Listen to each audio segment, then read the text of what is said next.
Hello friends, स्वागत है आप लोगों का हमारे आज के इस वीडियो में। हम लोग पिछले वीडियो में आपात के बारे में पढ़ रहे थे, जिसमें हम लोग राष्ट्रीय आपात, राजकीय आपात पढ़ लिए थे। आज हम लोग वित्तीय आपात के बारे में पढ़ेंगे। तो वित्तीय आपात जो है अनुच्छेद संख्या 360 में दिया गया है, जिसे हम लोग यूएसए के संविधान, अमेरिका के संविधान से हम लोगों ने लाया है वित्तीय आपात को। ठीक है, वित्तीय आपात लागू कौन करेगा? तो कोई भी आपात हो राष्ट्रपति लागू करेंगे। कोई भी आपात हो वह राष्ट्रपति ही लागू करेंगे। अब देखिए, राष्ट्रपति कब लागू करेंगे वित्तीय आपात को? राष्ट्रपति वित्तीय आपात को कब लागू करेंगे?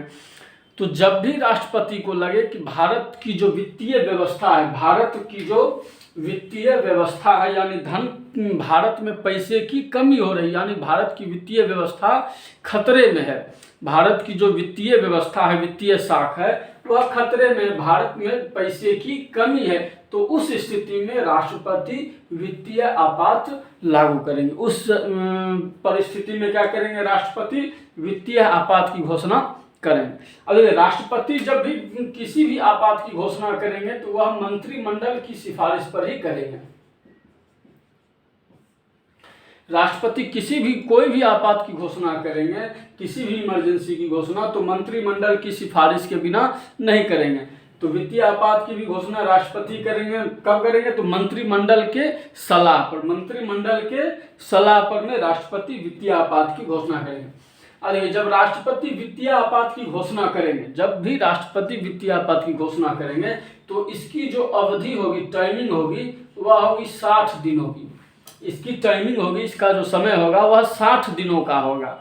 अब देखिए, इसको 60 दिन के बाद आगे बढ़ाने के लिए संसद के अनुमोदन की आवश्यकता होगी। संसद के अनुमोदन की, संसद में कौन अनुमोदन देगा? तो लोकसभा और राज्यसभा, लोकसभा और राज्यसभा दोनों के द्वारा इसका अनुमोदन करना होगा। इन 60 दिनों के भीतर, इस 60 दिनों के भीतर संसद की लोकसभा और राज्यसभा ने अनुमोदन कर दिया, तब यह आगे लागू हो जाएगा। और कब तक लागू रहेगा? तो ये अनंत काल तक, ये अनंत काल तक लागू रहेगा। ठीक है, ये जब लागू होगा वित्तीय आपात, वह अनंत काल तक लागू होगा। ये रुकेगा ही नहीं, समाप्त ही नहीं होगा जब तक कि इसे रोका ना जाए, जब तक कि इसे रोका ना जाए। इससे पहले जो राष्ट्रीय आपात था और राजकीय आपात था, वो क्या था कि संसद के अनुमोदन मिलने के बाद वह 6 महीने तक लागू रहेगा। 6 महीने के बाद फिर यदि संसद अनुमोदन देती है तब आगे बढ़ेगा, नहीं तो ये यही समाप्त हो जाएगा, अपने आप समाप्त हो जाएगा। लेकिन इसमें क्या है, वित्तीय आपात में क्या है? तो वित्तीय आपात में जब यह एक बार लागू हो गया, जब यह एक बार लागू हो गया, तो ये अनंत काल तक चलता रहेगा, या अनंत काल तक लागू। इसकी कोई समय सीमा नहीं दी गई है कि या कितने साल तक रहे, कितने महीनों तक रहेगा या कितने साल तक रहेगा, इसका कोई समय सीमा नहीं दी गई, या अनंत काल तक चलता रहेगा। इसको रोकने के लिए, इसको समाप्त करने के लिए संसद और लोकसभा और राज्यसभा के द्वारा पारित करना होगा। इसको समाप्त करने के लिए संसद की बैठक बुलानी होगी, संसद अनुमोदन करेगा इसे समाप्त करने के लिए। राष्ट्रपति यदि फिर संसद अनुमोदन करेगा इसे समाप्त करने के लिए। राष्ट्रपति चाहे तो इसे समाप्त कर सकते हैं, राष्ट्रपति इसे चाहे तो समाप्त कर सकते हैं कभी भी। राष्ट्रपति इसे कभी भी समाप्त कर सकते हैं, 2 महीने बाद ही समाप्त कर दे, 4 महीने के बाद समाप्त कर दे, या 2 साल बाद समाप्त कर दे। राष्ट्रपति इसे कभी भी समाप्त कर सकते हैं। ठीक है, लेकिन राष्ट्रपति जब भी समाप्त करेंगे तो मंत्रिमंडल के सलाह पर। लेकिन संसद के द्वारा जब इसे समाप्त करने की बात आएगी तो यह साधारण बहुमत से, साधारण बहुमत से इसे लोकसभा और राज्यसभा में पास कराना होगा, तब जाकर के ये समाप्त होगी। इसे लागू करने के लिए भी संसद में साधारण बहुमत ही चाहिए। साधारण बहुमत से इसे जब लागू कर देंगे एक बार, तब ये अनंत काल तक के लिए लागू हो जाएगा। ये कभी समाप्त ही नहीं होगा, अपने मन से ये समाप्त हो ही नहीं सकता है जब तक इसे पकड़ के समाप्त ना किया जाए। ठीक है, और समाप्त करने के लिए भी संसद में साधारण बहुमत के द्वारा पास कराना होगा, तब यह समाप्त किया जा सकता है। यह है वित्तीय आपातकाल। ठीक है, अब देखिए इसका क्या प्रभाव पड़ता है, इसका प्रभाव क्या पड़ता है। वित्तीय आपात जब लागू होगा तो राज्य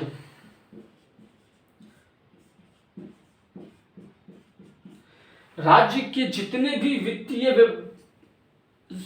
राज्य को जितना भी वित्तीय छूट दिया गया है वो सारा का सारा केंद्र के पास चला जाएगा। जैसे राज्य का जो बजट होगा, किसी भी राज्य का, हर राज्य का जो बजट होगा वह केंद्र में पारित होने लगेगा। राज्य का बजट अभी राज्य में पारित होता है, राज्य सरकार पारित करती है, लेकिन जब वित्तीय आपात लागू रहेगा तो राज्य का बजट कहाँ चला जाएगा, केंद्र में पास होगा, पारित होगा। ठीक है, राज्य और केंद्र के बीच जो पैसों का बंटवारा होता है, टैक्स का बंटवारा होता है, उस पर राष्ट्रपति चाहे तो अपन राष्ट्रपति उसमें कटौती कर सकते हैं कि राष्ट्रपति उसमें कटौती कर सकते हैं। जो पैसे का राज्य और केंद्र के बीच बंटवारा होता है कि फलाने राज्य से इतना रुपया का टैक्स वसूला गया है, उस टैक्स से एक वित्त विभाग की स्थापना की जाती है। वो दोनों केंद्र और राज्य के बीच पैसे का बंटवारा करता है, उस धन का बंटवारा करता है। उस बंटवारे में भी राष्ट्रपति हस्तक्षेप कर सकते हैं कि राज्य को कितना पैसा दिया जाना है केंद्र से। केंद्र के द्वारा दिए जाने वाले सारे अनुदानों पर राष्ट्रपति का नियंत्रण होगा, वो अनुदानों में कटौती की जा सकती है। उसके बाद जो भी सरकारी कर्मचारी होंगे,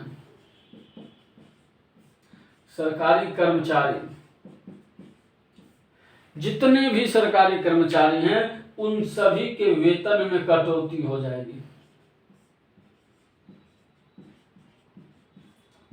जितने भी सरकारी कर्मचारी हैं उन सभी के वेतन में कटौती की जा सकती है। अब कितना कटौती होगा इसका कोई फिक्स नहीं है कि भाई कितना कटौती किया जाएगा, वो राष्ट्रपति के ऊपर निर्भर करता है। चाहे तो 20% भी कटौती कर सकते हैं या चाहे तो 80% भी कटौती कर सकते हैं। जितना राष्ट्रपति की इच्छा होगी उतनी कटौती की जा सकती है। तो सरकारी कर्मचारी के जितने भी वेतन होगा उसमें कटौती की जा सकती है। उसके बाद राष्ट्रपति को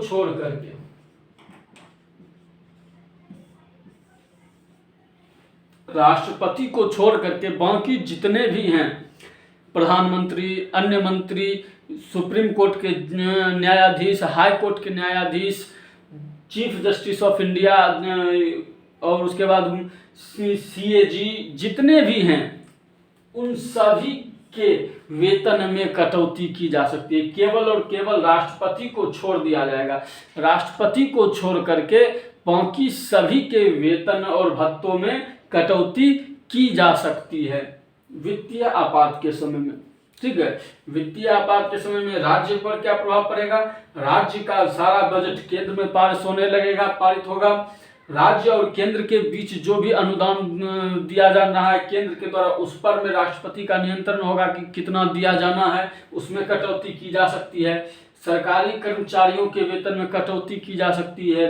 राष्ट्रपति को छोड़कर के जितने भी ऊंचे पद पर लोग हैं उन सभी के वेतन में कटौती की जा सकती है। टैक्स को भी बढ़ाया जा सकता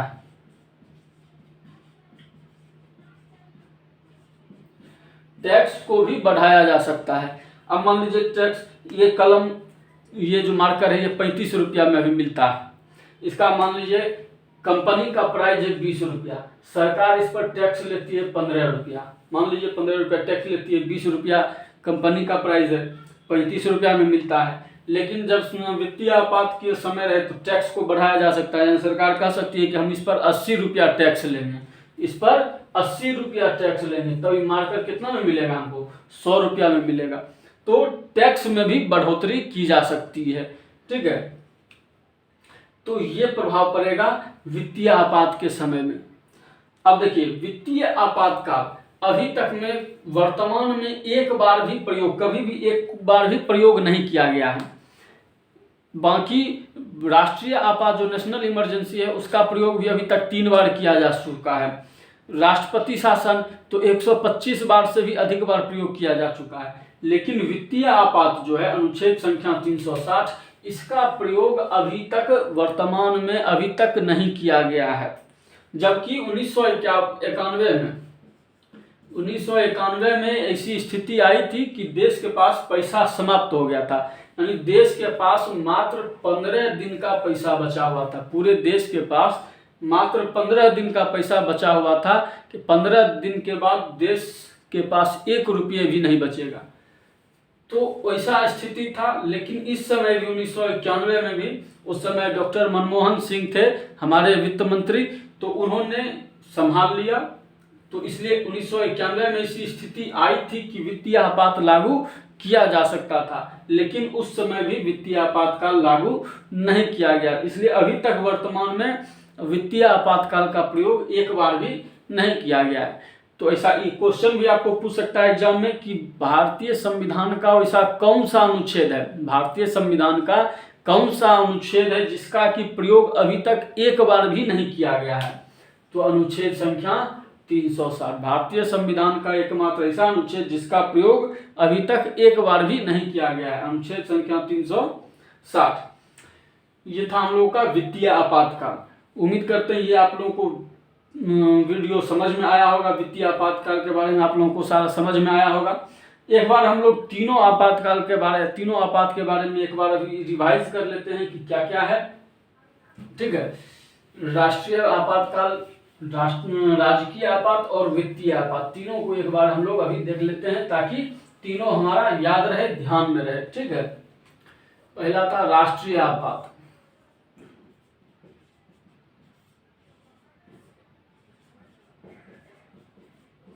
राष्ट्रीय आपात अनुच्छेद संख्या 352।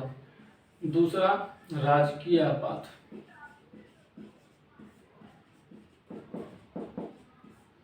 अनुच्छेद 356। तीसरा है वित्तीय आपात।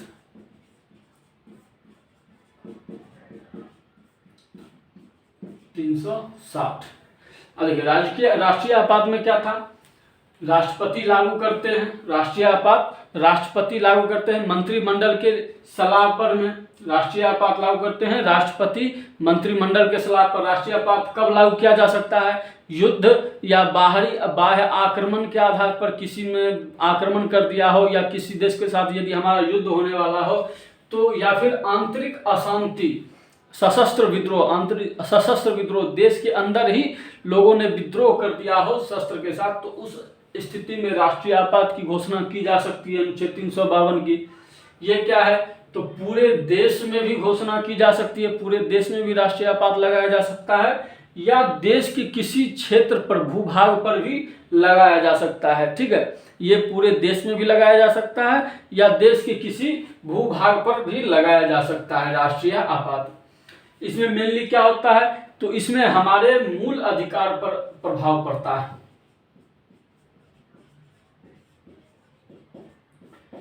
इसमें सबसे अधिक जनता के मूल अधिकार पर प्रभाव पड़ता है, उनके मूल अधिकार निलंबित कर दिए जाते हैं कुछ समय के लिए। जब तक कि राष्ट्रीय आपात रहता है तब तक के लिए मूल अधिकारों को निलंबित कर दिया जाता है, मूल अधिकार पर इसके प्रभाव पड़ते हैं, राष्ट्रपति के द्वारा मूल अधिकार निलंबित कर दिया जाता है।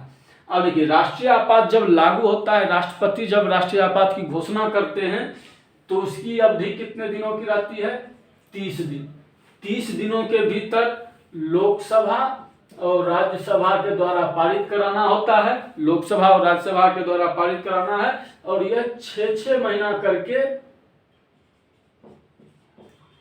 अनंत काल तक इसे भी बढ़ाया जा सकता है। 6-6 महीना करके इसे अनंत काल तक बढ़ाया जा सकता है राष्ट्रीय आपातकाल को।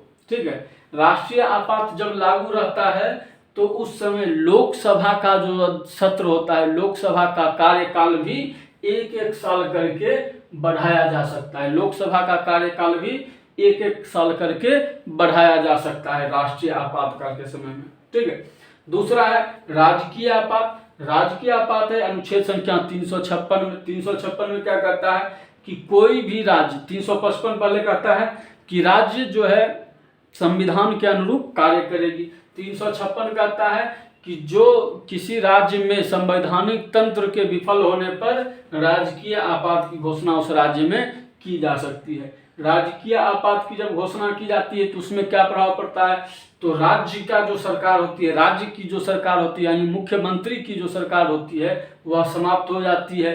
राज्य की सारी शक्तियां केंद्र के पास चली जाती हैं, वह राज्यपाल के माध्यम से राज्य की शासन व्यवस्था चलाता है। राजकीय आपात में सारी शक्तियां राष्ट्रपति के पास चली जाती हैं, राज्य का बजट भी केंद्र में प्रस्तुत होने लगता है, यानी राज्य की जितनी भी शक्तियां हैं वह सब राष्ट्रपति के पास चली जाती है और वह राज्यपाल के माध्यम से राज्य का शासन चलाता है। तो ये होता है राजकीय आपात में। तीसरा वित्तीय आपात, जब देश में पैसे की कमी हो जाए, यानी देश में वित्तीय व्यवस्था खतरे में हो जाए, देश में पैसे की कमी हो जाए, तो उस स्थिति में वित्तीय आपात लगाया जाता है अनुच्छेद 360। इसमें क्या होता है, इसका क्या प्रभाव होता है, तो राज्य और केंद्र के बीच जो धन का अनुदानों का बंटवारा होता है उसमें कटौती की जाती है। सरकारी कर्मचारियों के वेतन में कटौती की जा सकती है। राष्ट्रपति को छोड़ करके जितने भी कर्मचारी हैं, जितने भी और अन्य भी जितने पदों पर हैं, उपराष्ट्रपति हो गए, मुख्य न्यायाधीश हो गए सुप्रीम कोर्ट के या हाई कोर्ट के, या फिर जो भी हैं सभी के अन्य मंत्रियों के भी इसमें वेतन एवं भत्तों में कटौती की जा सकती है वित्तीय आपात के समय में। राष्ट्रीय आपातकाल अभी तक में 3 बार लगा है। राजकीय आपातकाल सभी राज्यों में मिलाकर के अभी तक 125 से भी अधिक बार लगा जा चुका है राजकीय आपात, और वित्तीय आपात अभी तक 1 बार भी नहीं लगा है भारत में। ठीक है, तो ये हमारा तीनों आपात के बारे में हम लोगों ने आज पढ़ लिया, देख लिया, समझ लिया। उम्मीद करते हैं कि आपातकाल से रिलेटेड आपको ये तीनों वीडियोस आप लोगों को समझ में आया होगा और आपके लिए ये तीनों वीडियोस उपयोगी होंगे। ठीक है, तो आप लोगों को ये वीडियो समझ में आया हो तो हमारा लाइक करें, शेयर करें, सब्सक्राइब करें, ज़्यादा से ज़्यादा लोगों को शेयर करें ताकि ज़्यादा से ज़्यादा लोगों को हमारा ये वीडियो पहुंच सके। धन्यवाद।